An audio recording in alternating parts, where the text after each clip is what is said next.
was that? Never mind that. What was that? Hi! Who are you? BARFF! Not in here, mister. This is a Mercedes. Nah, that's my name. BARFF! BARFF? What are you? And here we go. BARFF Fantasy Football Podcast. I am Brian the Commish, and in the studio tonight, and in a little bit of a twist, we have not the normal co-host of the show, but we have the fill-in co-host of the show tonight, Tom, owner of Whopper Moppers. Thanks for coming in. Commish, how's it going? It feels great to sit in one seat for the night. All right. Also joining us in the studio, could be 90 miles away, chose to be here in the BARFF podcast studio, owner of Sotie Pantloads. Kyle's here tonight. Kyle? Commish, it's an honor as always. All right, we're gonna jump in. We're gonna talk about, this is episode 5 of the season, so we're talking about week 4, and wow, what a week it was. Tom, let's look at, we're gonna stay away from our games, I think. Let's look at Boston Beans and no lineup needed. So these are two. We're going to talk about the teams that are at the top, and these are two of them for sure. They battled last week. No lineup needed blows up for a 171 to 132 victory. Tell me about this game between no lineup and Boston Beans this week. Boston Beans finally gets knocked off the top seat, but I mean, Christian 171 points. You're not beating that. I mean, Tony still put up 132. It's a solid day in BARFF, so Christian just had a better day, outscored him by 40 points, so I think Tony's still in a good spot. I hate to say it, but...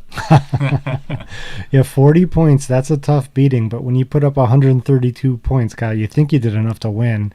How were things in Chucktown with the Beans this week during their loss? I was actually in Belchertown at that point, the good old Belch, but... over text, you could tell he was stressing a little bit. I think the mixture of Tua getting hurt and then also fantasy football not going his way Thursday night kind of just set him up for failure. So Tony was definitely feeling the heat this week. That was a rough game for Tua. I don't know that we need to talk too much about it, but just wow. Just not good. Unbelievable. Not good. Unbelievable. Not good. For no lineup needed, they didn't have anyone go down and need to be carted off or ambulance off to the hospital that I'm aware of. Austin Eckler rose up for 34 points. And TJ Hawkinson blows up for, I don't know, this is probably the best tight end performance of the season. Did anyone see 40 points for a Detroit tight end happening this week? He was due. Yeah. He was due. He was my guy last year. Goff likes to sling it, and then it's just Hawkinson this week, So Yeah. Goff all of a sudden is fantasy relevant, and TJ Hawkinson. I wish 40 points. That must be nice to get from a player. The Beans get an off week from Najee. I don't know what's happening in Pittsburgh, but it's not anything good. An off week from Jalen Waddle because his quarterback was woozy and being carted off, and so they will certainly be back next week. Going back to other scores, Tom, let's talk about your game. You took on Born to Run, and Born to Run rose up and just squeaked by 126 to 117, giving you your first loss of the year. Tell me about your game this week. Absolute heartbreaker. 3-0, looking to get to 4-0. Jefferson, 31 points. It's a lot, but after that game Sunday morning, I'm just like, you know what? I still have a good shot. Dalton Schultz, absolute killer. Big 0 on the board. I mean, if he gets I got beat by 9 points. If he gets me 10 points, I win that game. But you know what? 3-1. Move on to week. Can't complain. Move on to week 5. Can't complain too much. Joining us online right now is the owner of No Lineup Needed. Christian's online. Christian, can you hear us? And here we are again. We cannot hear Christian. And bye. Let me drop that down. Christian, are you there? Let me see if the volume on my phone is up. In-call volume is up. We are not muted. Christian is in limbo. Stand by. Let's try one other thing. Christian, can you hear us? Yes, hello. There he is. Yeah. There's Hello, light. everyone. Yeah. All right. So we had just talked about your game, Christian. You blew up and you took out the Boston Beans. Tell us your thoughts on your team's performance from last week. It was pretty good. I think that's really all I can say. I mean, I actually over doubled the points from the week before that, so I feel pretty good after a rough week where everyone saw that very deflated. But yeah, I mean, it was a tough go, and I feel sort of bad because the Boston Beans will beat anyone else in the league. So, but that's what happens. Yeah, you certainly did double up. Last week, we had the league gathering, and we were watching the games, and it was a tough week for no lineup needed, and you responded in the best way that you possibly could by more than doubling last week's performance. Good recovery by Christ. He was locked then. Christian, TJ Hawkinson, we were just talking about him. Holy moly, 40 points. Did you see that coming? No. It seems like he's pretty streaky, or it's sort of like a lumpy sort of player. I mean, I think he'd been that way in the past. Tom has been an expert on him for a few years. Love him. That's Tom's guy. Wish I took him again this year. Gets a ton of targets. But yeah, I think he definitely benefited from Amon-Ra St. Brown and Swift being out. But I mean, that Detroit offense for being a team that's at like a low, like what, they're 1-3, like it's like probably one of the better offenses in the league. I think they just had like tough games, so I'm pretty happy with my position at tight end comparatively, because I think a lot of tight ends are doing quite poor. Yeah, I agree. Tight end's a tough position, and I actually, speaking of tight ends, I picked up a third tight end this week, hoping to dangle one for trade, and then I went around the league looking at rosters, and no one needs a tight end. That's like one position I have depth in. Everyone has a good tight. Everyone has a tight end that I think they should be comfortable in. So I'm like, well, no, I have 3. I also have a waiver wire inquiry for him. Another third tight end. Who, Tom? Who? Don't worry about it. Come on, man. I don't know if I'm going to play him, but I'm toss him on the bench. Yeah, I have so many waiver wire claims out there. I don't even remember. I feel like it's a lively waiver wire week. I know we're going off topic here, but I feel like that's one of those weeks where we're going to see like 3 transactions per team here. I don't disagree. Stock up now. Stock up, yeah. All right, so we talked about Born to Run falling to Whopper Moppers 126 to 117. Tom, you had a great performance finally by Christian McCaffrey, 25 points. Is this you finally are getting the production and you expect it moving forward, or this is one where you're saying, oh, thank goodness, I don't know what I'm getting next week, though? I mean, I think this is a good sign. He was involved in the offense a lot last week, but who knows? It seems like they're trying to, baby him a little in the offense, make sure he doesn't get too many touches. He got most of his touches out of the backfield last week, catches, but we'll see going forward. I mean, if he can get me 20 points each week going forward, I think we're in a good spot. Yeah, I mean, you would hope that this would be a person, especially drafted in the position that he was, that you would get 25 points from every week. A resurgent Mike Evans this week, coming back probably to make a point. You get 31 points. That's got to feel good also. I kind of wish he got me like 5 going into Sunday night, and then I wake up Monday morning, he has 31 after Schultz 0. That was absolute heartbreaker. Yeah. On the other side of the ball, Born to Run. Born to Run's been in here on a roller coaster, and we have someone filling the co-host chair tonight, and so we don't want to go too hard on Born to Run, but Born to Run has been riding the Justin Jefferson roller coaster. They drafted Justin Jefferson in the first round and have not gotten that first round production until this week. 31 points. Talking about the 0 RB strategy, although with Rashad Penny's week, you can't really say that this is a result of that.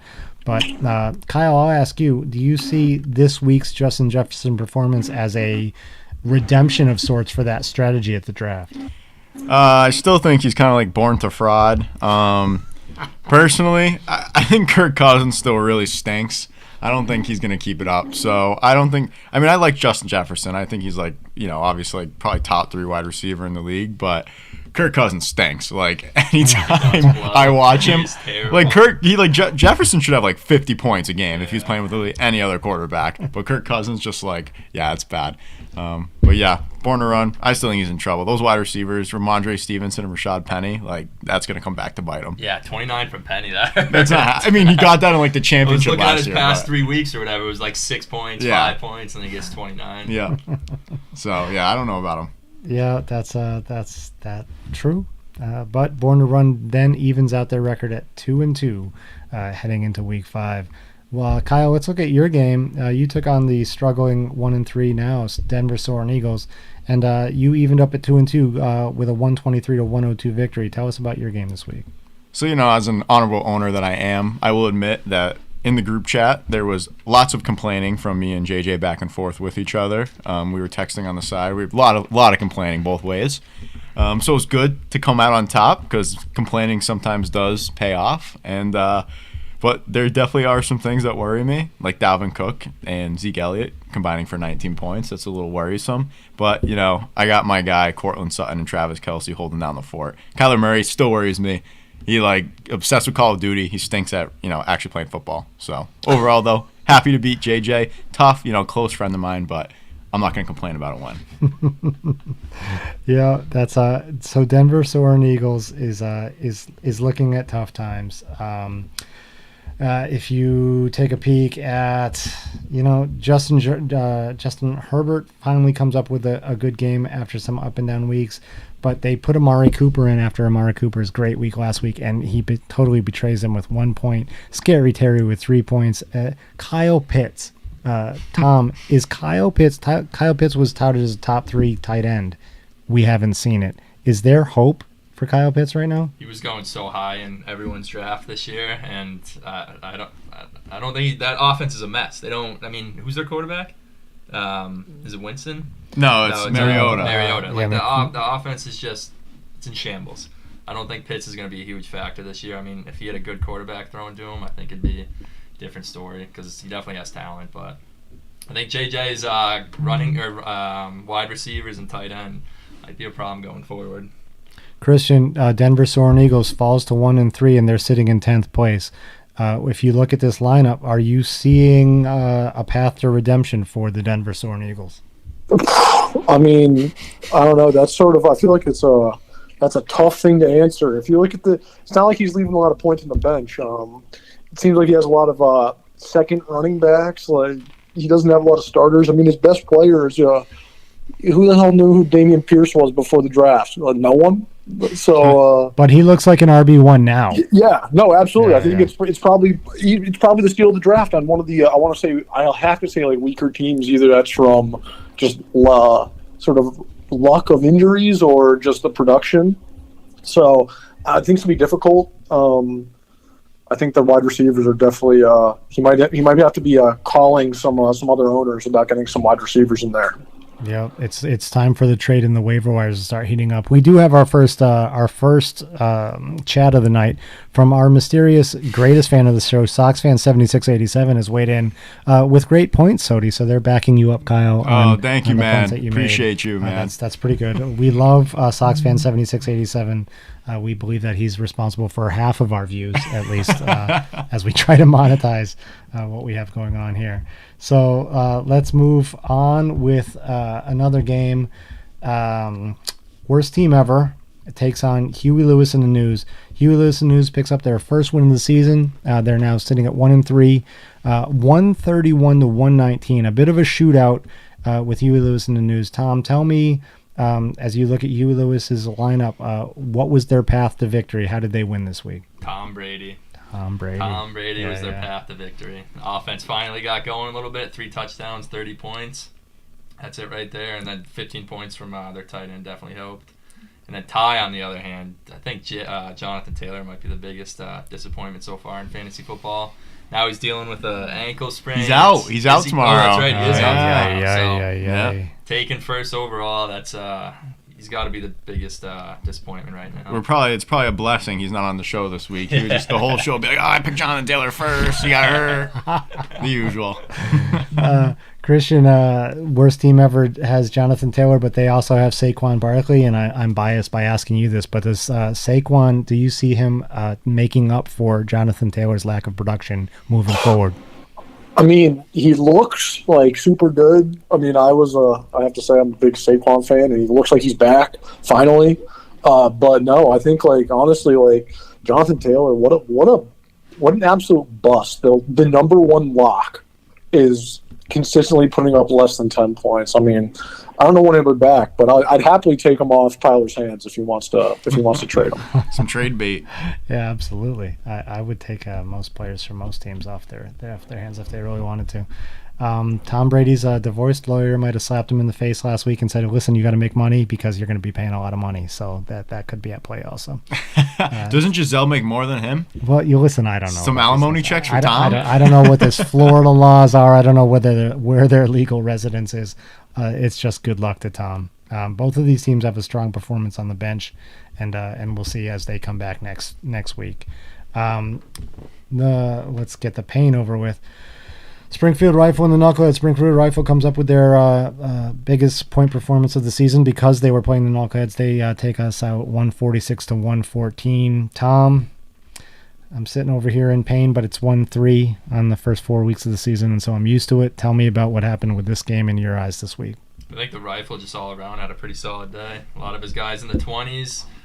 Jackson's been getting you 40 the past couple of weeks. Yeah. Luck ran out there, and then Javonte Williams, obviously torn ACL. So 3 points was definitely a killer. London, 3 points. Another solid day from Cup, but I think Rifle just had a pretty good day from most of his team. Yeah, he picked a good week to do it also. Kyle, Drake London goes to London, doesn't do a whole lot. 3 points. I don't know. The Rifle had put up 130 something points a couple weeks ago, and they got absolutely smashed by Boston Beans. And I think Boston Beans put up 189. It was crazy. So is this, as you look forward, is this a team now? Yes, they are 2-2, but should this be a 3-1 team that you're looking at with a little more respect? I always thought Rifle was cooking this year. He's always got something up his sleeve, and like if you look, he's in fourth when there's plenty of teams that are 2-2. So he's obviously got the points for it going his way. I mean, Derrick Henry's back. Deebo Samuel might be the best like football player like all around in the NFL because he can play like 15 different positions. Yes. But at least with you, Commish, at least you got Cooper Kupp, who Matthew Stafford has like the weirdest obsession with that I've ever seen because he targeted him 19 times. So yeah, that's I would like to see 5 or 6 more targets. I'm not gonna lie, especially in the red zone because I need about 40 points from him per week, and I can't see myself starting Jared Goff over Lamar Jackson, but maybe the option's there. Send a message. The option is absolutely there. So we'll see. Falling to 1-3. Let's talk about where teams are. Let's look at the standings. I think that we covered all of the games this week. This is where I start to lose track. So as we get into the standings, Boston Beans is sitting on top with a huge point total, 582 points, 3-1. We've got Boston Beans no lineup needed and Whopper Moppers. Tommy, you're up there also. Christian, you're up there at 3-1. These are teams that are all above 500 in points. Is any of this false? Tom, I'll start with you. Boston Beans at 582 has the most points in the league by 50, and they're sitting at 3-1. Is this team going to drop off? Looking at his roster, he's got a good roster all the way around. What a good draft. Great draft. I don't like him giving him credit, but I think he's right where he belongs. Christian's also a really good team. Little worried about mine with injuries, and I think everyone else is right there, even the 1-3 teams. I still think years young. I think it's still pretty wide open, honestly. Yeah, it is a little bit early. Kyle, when you look at these top 3 teams, now you are currently sitting at the 6th spot, and I can't remember the last time that I saw you hovering around mid-pack. What do you think about the strength of these top 3 teams, and is any of it not deserved at this point? I wouldn't say none of it is, any of it's like not deserved, but I still think it's like, I don't want to phone it in and say, oh, the Beans, like lock it up, like championship contender, because number 1 seed always ends up going down like first or second round. Well, not first round bye, could still happen to probably tie, but second round they usually go down. But overall, I think like every week it can really be anyone's game, even between like the bottom of the table, talking soccer over here. Bottom of the table, I think any of those teams even can win. Even you, Commish, like you still, you got your weapons like Cooper Kupp, like you said, 40 points, Lamar 40 points. There's 80, and then the other guys just got to put up like 10 each, which might be a struggle sometimes. But yeah, anybody's game, tight as always in BARFF. It sure seems like a struggle at times. I'm not going to lie. Christian, you're currently sitting at 3-1, and you have scored an awful lot of points this year at 532. Are you feeling secure up at the top? Do you think that you're going to stay in these top spots moving forward, or is there anything that you see that's going to give you trouble? I mean, I don't think I'm secure. I mean, I think, was it 2 weeks ago now, 84 points. I mean, I think that's sort of like BARFF. You have these teams that blow up, and I mean, I can definitely see, I don't hope, but if my team can put up 171, they can put up 84 too. So I wouldn't say it's secure. We're only 4 games in. I remember last year, I think I was like 0-3 or 0-2, and I ended up near the top last year. So really anything can happen. I guess this year it's just, I don't know if it's just me, but it seems like every week there's new injuries and more of it. I feel like there's more Qs than I've ever seen, or at least in a long time. So I think that's going to be one of the big factors. But I'm happy with my team, but I think I could end up really anywhere at this point. All right, that's good. It's a nice humble take on what's going on. Let's move on. We're gonna try something a little bit different. We're gonna look at everyone's roster, and let me see if I can get a little bit of a graphic moving on here. We're gonna try a little segment that we call bomb, screen, or punt. And so what we're gonna do here with the people in the studio and with Christian on the line is we are going to look at everyone's roster. We're going to pick a player. I'm going to pick a player and throw it out to the 3 of you. And you're going to tell me whether you would bomb, screen, or punt. A bomb means you need to get this player in your lineup and ride that player out because he's going to do great. Screen, look, if the player's on the bench, he can stay on the bench. He's going to do okay. Don't worry about it. Punt means you got to get this guy off your lineup. I don't know what you're doing with him. So let's see what we got here moving forward. Let's take a quick look at the Boston Beans lineup. Boston Beans player that we are going to look at, bomb, screener, punt, is going to be Jerry Jeudy, Denver wide receiver. Tom, Jerry Jeudy, bomb, screener, punt. Screening him. You just want to keep that guy in your roster. Yeah, keep him on the roster. You're not getting rid of him at all. Nope. All right, Kyle. I'm going screen at the expense of Commissioners and Javonte Williams. Russ has to cook, so he's got to pass. You had to say Javonte Williams. I'm sorry. Sorry, I'm just not ready yet. Christian, Jerry Jeudy for the Boston Beans, bomb, screen, or punt. I think it has to be screen. I think he's good enough to keep, but he'll get eaten up if he gets dropped. So I think you have to keep him on your lineup. I should have made that a little more challenging and gone with Miles. Tua. No, we're not going to talk about Tua. No, I'll save it for next week. Hold on 1 second. Let's go on to Christian's lineup. No lineup needed. Christian, this might give some insight into what you're thinking, but as we look over your lineup, we're going to go with Khalil Herbert. Tom, bomb, screen, or punt? Bombs away. Bombs away on Khalil Herbert. Tom, you know what Right now. that means Montgomery's still out, right? Christian, is Montgomery playing? Put him in. It's questionable. It hasn't been confirmed. He's like technically day to day, but I don't know the extent of his injury. And the flex of Marquise Brown is also questionable. Wow, a lot of cues. You're right. Yeah. There's a lot of cues. Wow. Yep. So let me ask you, Kyle, bomb, screen, or punt? Khalil Herbert. I'll go with screen. I mean, I think that could turn into a timeshare, honestly, because they like him for some reason. So they do. Christian, bomb, screen, or punt on Khalil Herbert? So I have to give a couple caveats. So I did trade for him, so I'm sort of in on him, no doubt. He received.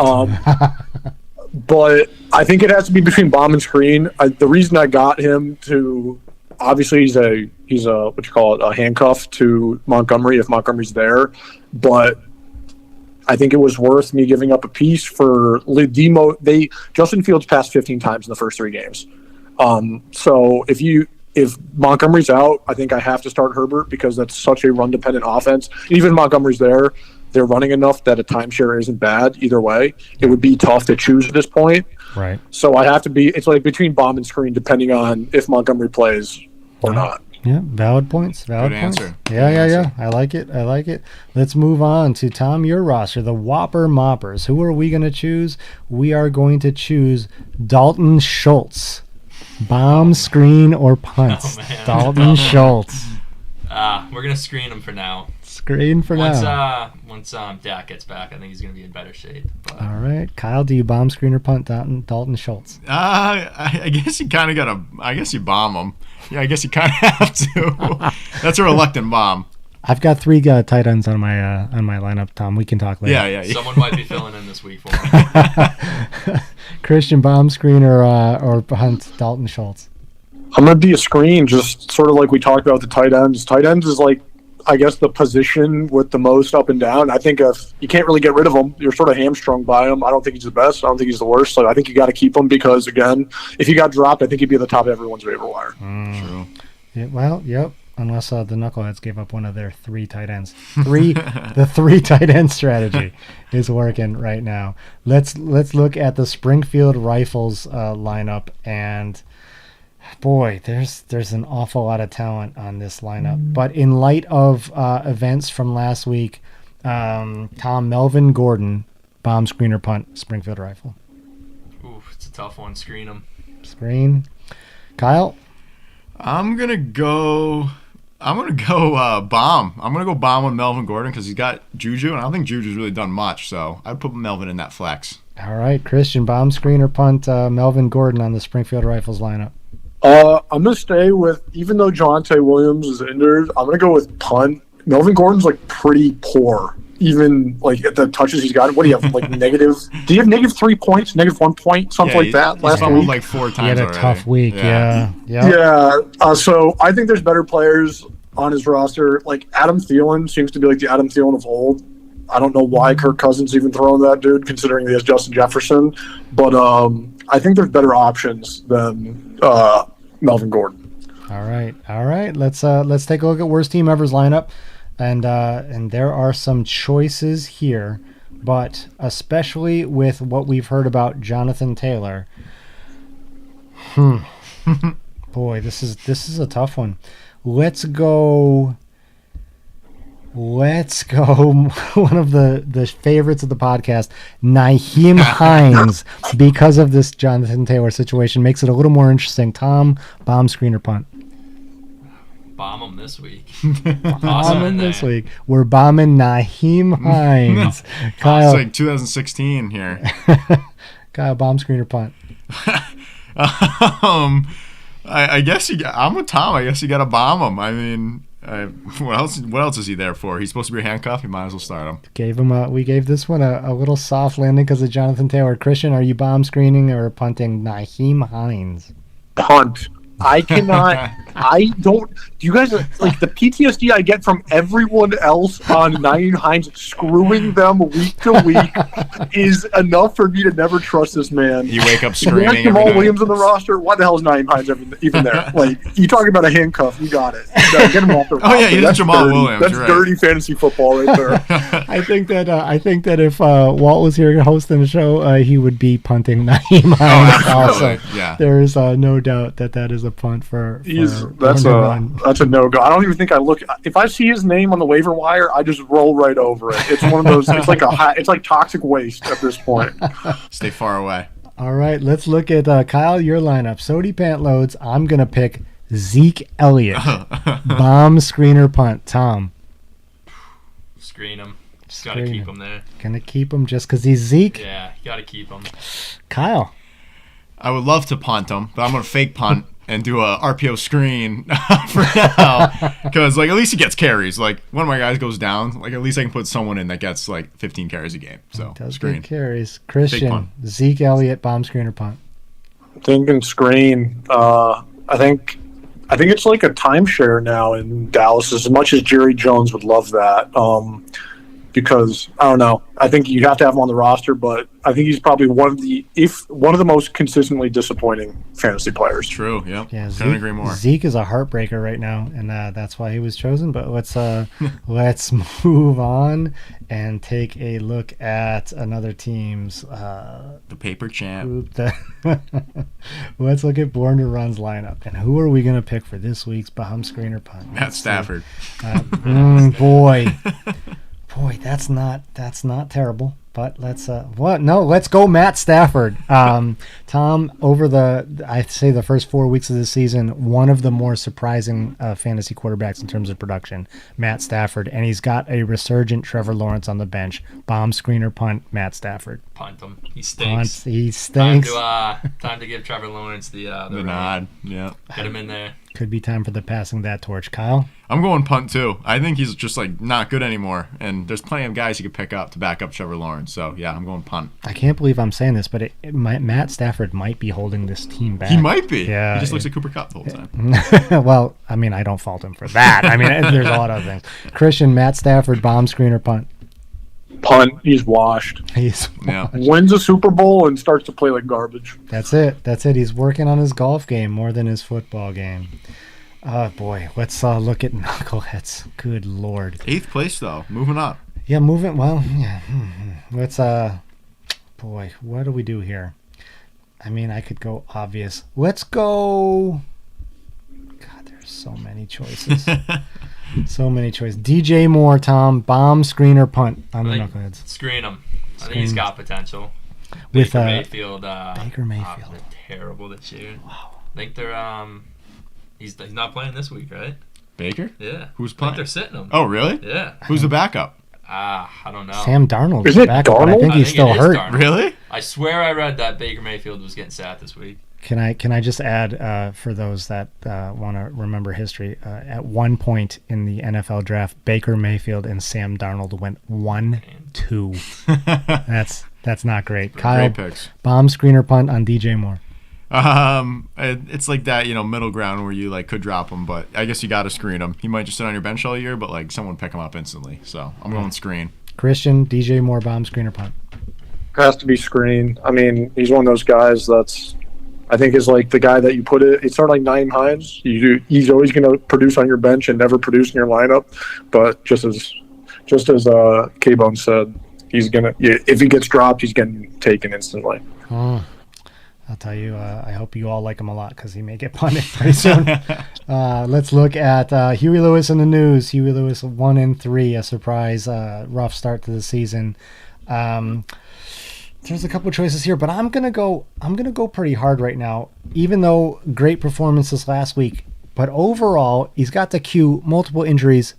Tom Brady, bomb, screen, or punt. Bomb. Tom bomb. He's bombing Tom Brady. Kyle, Tom Brady, bomb, screen, or punt. Giselle already chose punt, so I'll try to even out the scales. I'll say bomb. Tom bomb. Tom bomb. Christian, Tom Brady, bomb, screen, or punt.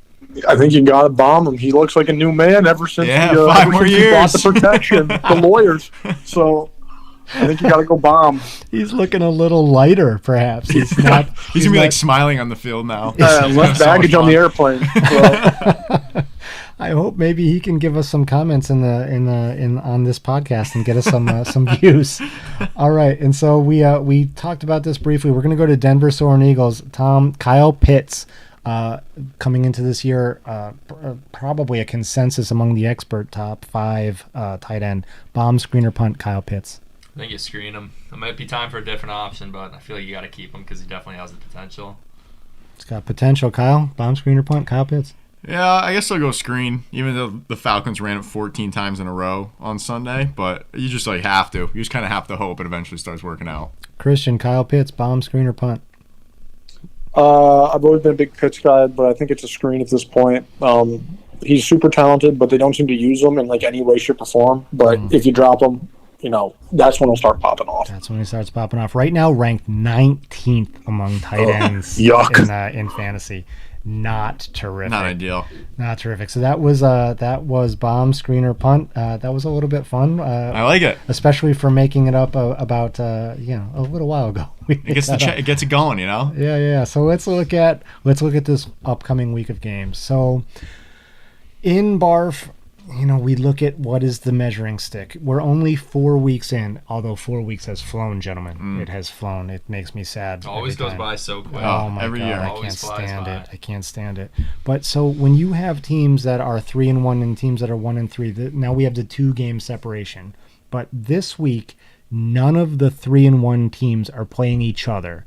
So someone has the potential to separate. 2 games difference between top and bottom is one thing. 3 games in a 13 games season, you start to get that separation. Let's look at Born to Run and Christian, your game, no lineup needed. Right now, you are favored 125 to 113. Christian, I'm going to ask you, because this is your game, how do you see this going this week? I mean, obviously, I'm confident in my team. I think I have actually a slate of pretty strong matchups across the board. So, outside of like Hawkinson and his recent performance against New England, I think I actually have like probably some of the outside of Philadelphia have like the weakest defenses for my lineup. So I'm feeling pretty good, but with Jamar Chase and Justin Jefferson on the other side, I really can't like ever say like it's a lock, because they could end up combining for like 90 points if like it really goes their way. So I'd say I'm feeling pretty good, but always looking over my shoulder with those 2 players on the other team. Yeah.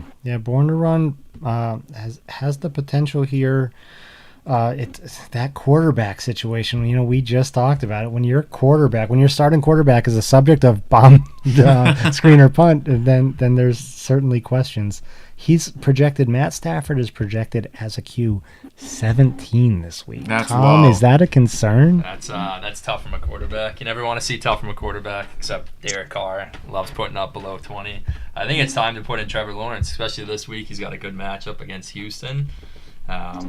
Matt Stafford's got a tough one against Dallas' D, who's been pretty solid. So I think it might be time to make the change. Yeah, we'll see as how this plays out. 125 to 113, the current projections, but we'll talk about it before we close the show. I believe that waivers might have quite a bit.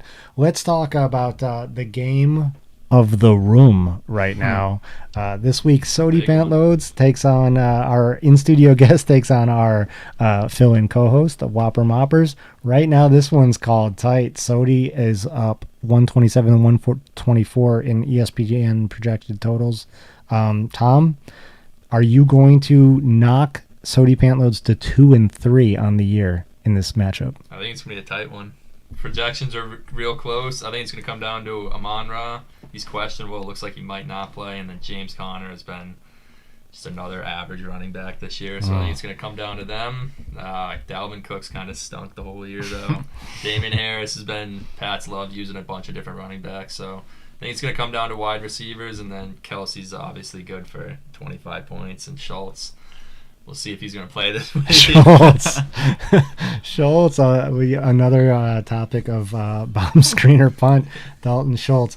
Did Raheem Mostert show you enough last week to maybe work his way up into James Conner land? No, I think I'll still stay with Conner. I think Arizona's offense has potential to be pretty good. They've been a mess the whole year so far. Kyler Murray's been okay. James Conner has been... He's giving me like 10 points a game, but I think we'll keep Mostert on the bench for now, and James Conner will get the nod. A little sad Patterson's went to the IR, but keep chugging. That is sad. I know about these things. Kyle, do you see that you have enough firepower to take out Whopper Moppers this week? Yeah, I think this one's going to be the shootout of the week here. I could see this one being like 5 points and under to decide it. So, Tom, I think if it's 5 points and under, me and you also wrestle on that card. And then Kamish could do the league manager settings to change it to whoever wins the wrestling match. But, yeah, this is a shootout of the week in the making here. So, it's going to be a good one. Yeah, I agree. That'll be a good game. Let's look at 2 teams that are 1-3 looking to make that rise. Huey Lewis in the News takes on the Denver Soaring Eagles. Huey Lewis right now sitting in 9th. Denver Soaring Eagles sitting in 10th. Tom, who do you see coming out on top and getting out of the cellar here this week? I think it's going to be another toss-up week, for this game. But I think Soaring Eagles might pull this one off. Mixon, I think, probably have a decent day. Herbert's solid. Hopefully a bounce back week from Amari Cooper. No more 1-point games. He's been on the bench the whole time for him. And then we'll see how Kyle Pitts does this week. He might have to sub him out and get another tight end in there. No DeAndre Swift again, which is tough. But I think Soaring Eagles might edge it out. I think it's going to be another close one, though. Yeah. Christian, what do you see with this lineup with Huey Lewis and Denver Soaring Eagles? Who's coming out? I mean, it seems like it's like a real long shot dependent sort of matchup because you got people like CEH and Mike Williams on one side, and you got like Amari Cooper, Terry McLaurin on the other, and Kyle Pitts. So it seems like it's one of these like boom or bust games where, you know, Mike Williams could have 30 points one week and 3 the next, and same with a bunch of these players. So I don't know. I guess just based on like strength of roster, I'd probably go with Huey Lewis just based on, you know, the recent events and some consistency. But I think it's a pretty large toss-up. Kyle, Damian Pierce has emerged over the last couple weeks as a solid RB1. Does he continue that, and does that lead Denver Soaring Eagles to victory? Yeah, I think he does continue it. Just the only thing that worries about me, which it fits because I was complaining about them over the weekend, but like the two Houston players, like they have a bad game, then like neither of them's doing anything. But I think Denver Soaring Eagles comes out with this one. I think Joe Mixon and Damian Pierce still get them enough points to come out on top, but a lot of implications in this one. Both teams 1-3. Whoever loses in a tough spot. So yeah, you don't want to go 1-4. 1-4 is 1-4 is like, will I make playoffs or not? So digging yourself out of a big hole there. Yeah. Let's talk about 1-4. Knuckleheads at 1-3, sitting in 8th and not able to generate much of anything, is taking on the team that seems to have everything going their way, sitting at 3-1 with our most points scored in Boston Beans. Tom, Boston Beans should not have a problem this week. They're already projected by ESPN totals to go a 9-point victory, which is a pretty good line. How do you see it? Does the favorite continue to be the favorite through this week? It's a tough week for a 1-3 team to play most points for in the league. I do think Tony's going to win this one. Boston Beans, he's all around just solid lineup. He is projected by 10. I think most week Boston Beans is going to be projected. So I got to give the edge to Boston Beans this week. Kyle, what do you think? That's a good question. I think Najee Harris stinks this year. I'll say that. No, not him, but the Steelers stink. Yeah, I think you should cut Najee. Yeah, I agree. That's a put punt. Him on waivers. That's a punt. I could see like 27 for Hurts seems kind of high. I think Arizona has they've played well on defense, not on offense because I have Kyler Murray. But you know what? I could see Kamish upset alert. I think he won't go to 1-4. I'm going Kamish 2-3. Sorry, I would Beans. love an upset. But me too. Awesome. Yeah. Great. Awesome. Jeff Wilson Jr. He ran hard last night, or was it Monday night? Yeah. I'll go Kamish. Why not? I think Jeff Wilson Jr. will continue to do well. It's just the prospect of Elijah Mitchell coming back scares me because, you know, what else do I have right now? Christian, how do you see this lineup going to Boston Beans roll over Knuckleheads this week? It's you know, I mean, it's hard to bet against the Beans as much as I would like to. I mean, yeah, 27 for Hurts seems pretty high. And I don't want to say I don't trust Waddle, but who knows the situation with the QB down there, who's starting, who's playing, who the favorite target becomes. And I mean, relying on the Raiders can be a bit iffy. So I think if a couple things go your way, Commish, I think you have a good shot. But losing Javonte Williams is a pretty big hamstring, especially against a strong team. I don't know if you guys, some of you guys are roughly 90 to 100 miles away. The Denver Soaring Eagles are 2,000 miles away, but you still might have been able to hear the crying. Like there was some there was a lot of there was some screams and then a lot of just overall sadness at Javonte Williams' injury because there's not a whole lot because Cam Akers, yeah. Yeah, no, that's tough spot. That's tough. It's a tough and spot I don't even know be if Etienne even gets snaps. So So James Robinson comes off a torn Achilles and he's James Robinson again instantly. Yeah, my old flame. Yeah, it's not good. Let's move on. I don't want you guys to have to listen too hard for screams next week, but I will say I don't see Boston Beans having too much trouble this week with this game. Let's look at Springfield Rifle 2-2 taking on worst team ever 2-2. One of these teams is going to make a move. This is my game of the week. Tom, what do you think in terms of this? It's 126 to 112, which is a huge projection, but it's Wednesday. People haven't had time to adjust their lineups. Who takes this matchup? Yeah, I think the Jonathan Taylor right now is skewing that with the big 0 on the board, but I think without that, it's a big loss for Ty. So I think the Rifles, I think he's going to edge this one out. I think it should be pretty close, but I think Ty might fall to 2-3. That would be that that's tough. When you're sitting right now at 2-2, you want to be part of that team, that group that breaks out above. Kyle, do you see worst team ever being part of that breakup group, or is it the Rifle this week? As once again, completely unbiased. I think the Rifle wins this week. No Jonathan Taylor, not like he's done much, but Jamal Williams, yeah, he had 30 something last week. He had a bunch. But I think the Rifle's locked and loaded. I think the Rifle's ready to make a run here. I think he puts up another strong week. So yeah, I'm down on worst team ever. All right, I agree. I actually think we could have done Jonathan Taylor as a bomb screener punt. Maybe in a few weeks, we'll see. Christian, Springfield Rifle and worst team ever. Who comes out on top? Got to give it to the Rifle here. His team looking stronger. Sure, there's a couple of good plugs on the bench for Jonathan Taylor and AJ Dillon and Jamal Williams, but looking at the Rifles team, especially after how the 49ers look, and how Geno Smith, top 10 quarterback in the NFL right now. Geno Smith is still playing quarterback in the NFL. And this dude's still playing quarterback. He's cooking more than Russ is. I think Tyler Lockett's probably I'm afraid of the Rifles team. I mean, I think it's a good team. So I got to give it to the Rifle here. Yeah. I agree. There's not a whole lot of weakness. You've got a team that has, just on face value, Josh Allen and Derrick Henry to go along with Deebo Samuel. Right there, you can stop and say, this is a formidable team. Derrick Henry certainly broke out of whatever early funk that he had, and Jonathan Taylor has remained in whatever funk that he's got going on there in Indianapolis. One-hit wonder last year. Bomb. I'm going to purposely avoid him if we continue with a bomb screener punt next week, but the week after, I think we might be looking at that. Yeah.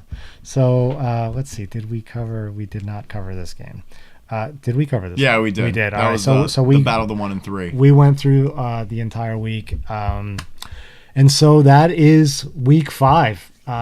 It is pretty intense. I want to talk podcast-wise. Podcast-wise, we have had the live shows going on. We are relying on the chat. We're relying on the call-ins. We have great people in the studio. But let me talk about the mystery person. Let's talk about the Sox fan 7687 for a second. Kyle, I'm not sure whether this person seems to be pretty Sotie biased, which is good, but are you afraid, you're out there in the big city, could there be stalker potential? I heard, Sox fan 7687 might be the Boston serial killer that's on the loose, but as long as he's pushing for Sotie, that's all that matters. I don't care. It's like a Tom and Tom Brady type relationship. He might have a tattoo of me, but I'm okay with it as long as he's pulling for me. Christian, are you concerned out east that Sox fan 7687, if they clearly know of no lineup needed, are you worried that there may be footsteps behind you in the streets of Boston? Yeah, sometimes I hear something. When I'm walking home from work, it gets during the little darkness. I hear some footsteps behind me. I look and I see someone in a weird sort of winter hat, sort of ducking behind trees. I get nervous sometimes, and seem creepy behind you. He's coming for you. Yeah, exactly. And he's muttering under his breath about fantasy football, Ducktown, and it's quite the odd thing. I sort of push it back in my head and try to okay, Christian, it's normal. You work some long hours. It might be something like some tiredness, but who knows? This is sort of bringing some stuff back up. He's the boogeyman. I love it. Yeah, I don't know what's going to go on with Sox fan 7687 moving forward in the season, but I'm looking forward to seeing what we have here with the podcast. Number one fan. He's the number one fan so far. Yeah. I hope that he has a lot of friends that can just pass this link along. Absolutely. I have no retirement plan. This is it. We're monetizing. Also, I want to add that we have some fans that are some owners that are off that I thought might break from their vacation plans to weigh in on the podcast. No honor from them. I mean, they just didn't want to face the heat, obviously. Like if I was in a position to get an opportunity to call in, I'd be calling in. You would think Ty would call in to be in our shoes and say, "Oh, what's this host talking about?" But he's hiding in some Hilton Head bar with all the other old people down there. Yeah. He's running for the hills. Yeah. Absolutely. Yeah, I'm gonna be asking, hey, where were you at between 8 and 8:30? On what were you doing? Night? Yeah, interesting. Maybe they're cleaning up from the storm. Who knows? Interesting. I don't know. I was thinking that what would be we're running on here, but what would be the BARFF podcast first sponsor if we actually monetize? What's the first ad popping up on one of our videos? Burger King? BK. BK? Yeah. 100%. BK, yeah, I don't Free see Whoppers for everybody. Yeah. Oh, yeah. Or Sports Shed. Good old Sports Shed. Yeah. Tom from Sports Shed. Yeah. Tom and Sports. Quick message. I've actually seen Tom from Sports Shed like multiple times over the last couple months. No way. Like just totally coincidentally that this is coming up. I bet he would do it. Yeah. So we got to get a sponsor. Yep. And so that is week 5. Thank you, Tom, coming in and filling in for the great Walt Mikulski. You did a great job as co-host tonight. Been a pleasure. Thank you. All right, and Kyle, the miles are too long, and it is great to have you in this seat. Pleasure as always, Kamish. All right, Christian, thanks for calling in. It's always great to hear from you, and you have great insight. My pleasure. See you, Christ. All right, so that's the show for this week. That is the podcast, Season 3, Episode 5. Hope to see everyone next week. Good luck in your games. Good luck to all. Worst team ever, you suck. Deuces.